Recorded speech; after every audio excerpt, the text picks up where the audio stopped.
আসসালামু আলাইকুম। আজকে আমি কথা বলবো হচ্ছে ১৯০৫ সালের একটি ঘটনা বঙ্গভঙ্গ নিয়ে। এই বঙ্গভঙ্গ থেকে অনেক এমসিকিউ আসে জব পরীক্ষায় এবং ইউনিভার্সিটি অ্যাডমিশন টেস্টে, এমনকি লিখিত পরীক্ষাও তে এই প্রশ্নটা আসে। তো আজকে আমি এমনভাবে সহজ করে আপনাদেরকে বুঝিয়ে দেবো যেন যে কোনো এমসিকিউ এবং লিখিতভাবে আপনারা যেন লিখতে পারেন, এবং ঘটনা অনুসারে আমি আপনাদেরকে এটা শিখিয়ে দেব। চলুন আমরা শুরু করি। বঙ্গভঙ্গ হয়েছিল ১৯০৫ সালে ১৬ই অক্টোবর। ১৯০৫ সালে ১৬ই অক্টোবর। এবং এটা কেন হয়েছিল, আসলে এটা কী কারণে হয়েছিল, চলুন আমরা বিস্তারিত আগে একটু জেনে নিই। এই বাংলা প্রদেশটা বা বাংলার প্রেসিডেন্সিটা অনেক বড় ছিল। যখন ইংরেজদের শাসন করেছিল এই বাংলার প্রেসিডেন্সিটা অনেক বড় ছিল। তবে এর আগে একটু আমি বলে নিই, আপনাদের সহজ হবে। এটা হচ্ছে মূলত বঙ্গভঙ্গটা করা হয়েছে মূলত প্রশাসনিক কারণে। এই বাংলা প্রেসিডেন্সিটা অনেক বড় ছিল এবং একজনের পক্ষে এত বড় বাংলাটা শাসন করা ইম্পসিবল ছিল। ওই জন্য ব্রিটিশ ভাইসরয়ের কাছে আবেদন করেছিলেন একজন। এই বাংলা প্রেসিডেন্সি যিনি গভর্নর ছিলেন তিনি হচ্ছেন অ্যান্ড্রু ফ্রেজার।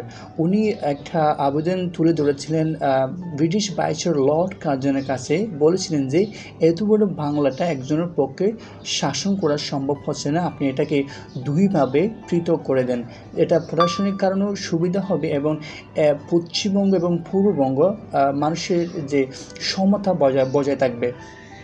কিন্তু তখন হচ্ছে কি রাজধানী ছিল হচ্ছে কলকাতা। এই যে পূর্ব বাংলার যারা ছিল তাদেরকেও যে কোনো কাজে কলকাতায় যাওয়া লাগতো এবং কলকাতা অর্থনৈতিকভাবে এই কলকাতাটা অর্থনৈতিকভাবে সমৃদ্ধ হচ্ছিল, কিন্তু পূর্ববঙ্গের মানুষরা সে সুযোগটা পাচ্ছিল না। ওই জন্য অ্যান্ড্রু ফ্রেজার এই আবেদনটি উনি তুলে ধরেছিলেন ব্রিটিশ ভাইসরয় লর্ড কার্জনের কাছে। এই যে এটা বিবেচনা করে ব্রিটিশ ভাইসরয় লর্ড কার্জন ১৯০৫ সালে উনি ১৬ই অক্টোবর ইনি বঙ্গভঙ্গ করেছিলেন। বঙ্গভঙ্গের ফলে একটি নতুন যে দেশ বা প্রদেশ হয়েছিল সেটা হচ্ছে কি পূর্ব বাংলার সাথে আরেকটি প্রদেশ যুক্ত হয়েছে, সেটা হচ্ছে কি আসাম। পূর্ববঙ্গ এবং আসাম মিলেই পূর্ব বাংলা সৃষ্টি হয়েছিল। এবং পশ্চিম বাংলায় আরেকটি হয়েছিল কি পশ্চিম বাংলা। তো পশ্চিম বাংলায় রাজধানী করা হয় কলকাতা, এবং পূর্ব বাংলাও আসাম মিলে একটা রাজধানী করা হয়, তার নাম হচ্ছে কি ঢাকা। এই পূর্ব বাংলা বা আসামের যিনি গভর্নর করা হয় নতুনভাবে, তিনি হলেন কি স্যার ব্যামফিল্ড ফোলার।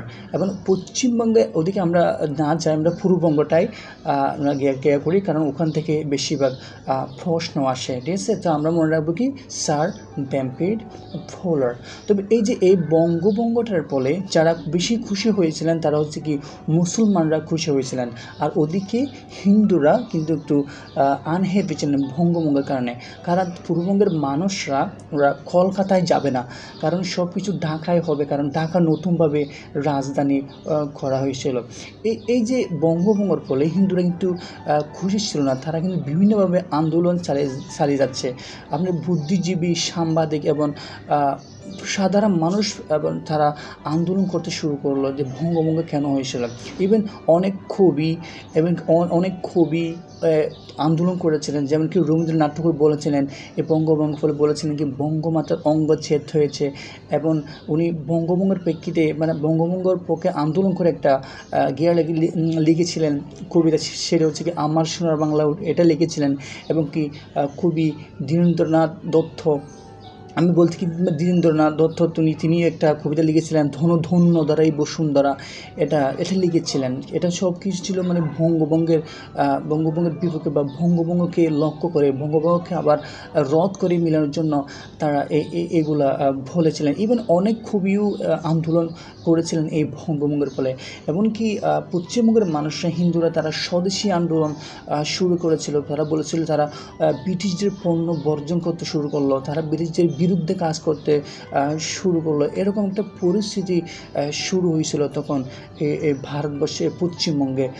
তারপর হচ্ছে কি আমি যদি বলি আপনাদেরকে আরও তখন এই অবস্থায় অনেক দিন চলে যায় এবং কিছু মাস বা 1911 সালে ইংল্যান্ড থেকে পঞ্চম জর্জ তিনি ভারতে এসেছিলেন এবং দিল্লিতে দাঁড়িয়ে তিনি এই যে ভারতের যে অবস্থা, যে আপ্যায়ন এবং যে পরিস্থিতি একটা হযবরল অবস্থা সৃষ্টি হয়েছে, তিনি এই অবস্থাটা দেখে তিনি দিল্লির গিয়াতে দাঁড়িয়ে তিনি একটা ঘোষণা দিলেন যে আজ বঙ্গভঙ্গ রদ হবে। তিনি একটা ঘোষণা দিলেন বঙ্গভঙ্গ রদ হবে। তো 1911 সালে ফাইনালি 12 ডিসেম্বর কী হয়ে যায়, বঙ্গভঙ্গ রদ হয়ে যায়। আবার এই যে পশ্চিমবঙ্গ, এই যে পূর্ব বাংলা এবং আসাম এবং পশ্চিমবঙ্গ আবারই এক হয়ে যায়। তবে কারণ এর অনেক কারণ আছে। কারণ হচ্ছে কি, সে সময় যে দলটা ছিল, সে সময় যে ভারতের যে বৃহৎ দলটা ছিল, যেটি 1850 সালে গঠিত হয়েছিল, সেটা হয়েছিল ভারতীয় কংগ্রেস। যেটা গঠিত হয়েছিল সেটাও কিন্তু হিন্দুদের পক্ষে নিয়েছিল, কিন্তু মুসলমানদের পক্ষে সেরকম একটা প্রভাবশালী সংগঠন ছিল না। কিন্তু একটা করা হয়েছিল, সেটা হচ্ছে কি 1906 সালে যে মুসলিম লীগটা তারা করেছিল, স্যার নবাব সলিমুল্লাহর উদ্যোগে একটা দল গঠিত হয়েছিল। কিন্তু সেভাবে তারা প্রভাব করতে পারে নাই, কারণ ব্রিটিশটি থেকে যে পঞ্চম জর্জ নিয়ে সে একটা সমাধান দিয়েছিলেন যে বঙ্গভঙ্গ রদ করে আবার সেটাকে মিলিয়ে দেওয়া হয়েছিল। এই পরিপ্রেক্ষিতে আমরা দেখতে পাই যে হিন্দু এবং মুসলিমদের মধ্যে একটা বিরোধ সৃষ্টি হলো, এবং সেটা পরে কীভাবে তারা আবার মিশে গেল আমি এর পরে ক্লাসে বলবো। তারা অনেক বেঙ্গল প্রজেক্ট হয়েছিল, অনেক ঘটনা হয়েছিল, তাদেরকে গিয়ে করার জন্য আমরা অন্য একটি ক্লাসে আমরা সেই বিষয়ে বিস্তারিত আলোচনা করব। তো এই হলো বঙ্গভঙ্গ এবং বঙ্গভঙ্গের রদ। আপনারা এই যে এখান থেকে অনেক প্রশ্ন হতে পারে, এখান থেকে প্রশ্ন আসলেই আপনারা আনসার করতে পারবেন, এবং লিখিত আসলেও যদি এটা আমি যেভাবে বলছি সেভাবে যদি লিখেন তাহলে আপনি ফুল মার্কস পাবেন। So I believe. So thank you very much. যদি ভালো লাগে প্লিজ ডু সাবস্ক্রাইব মাই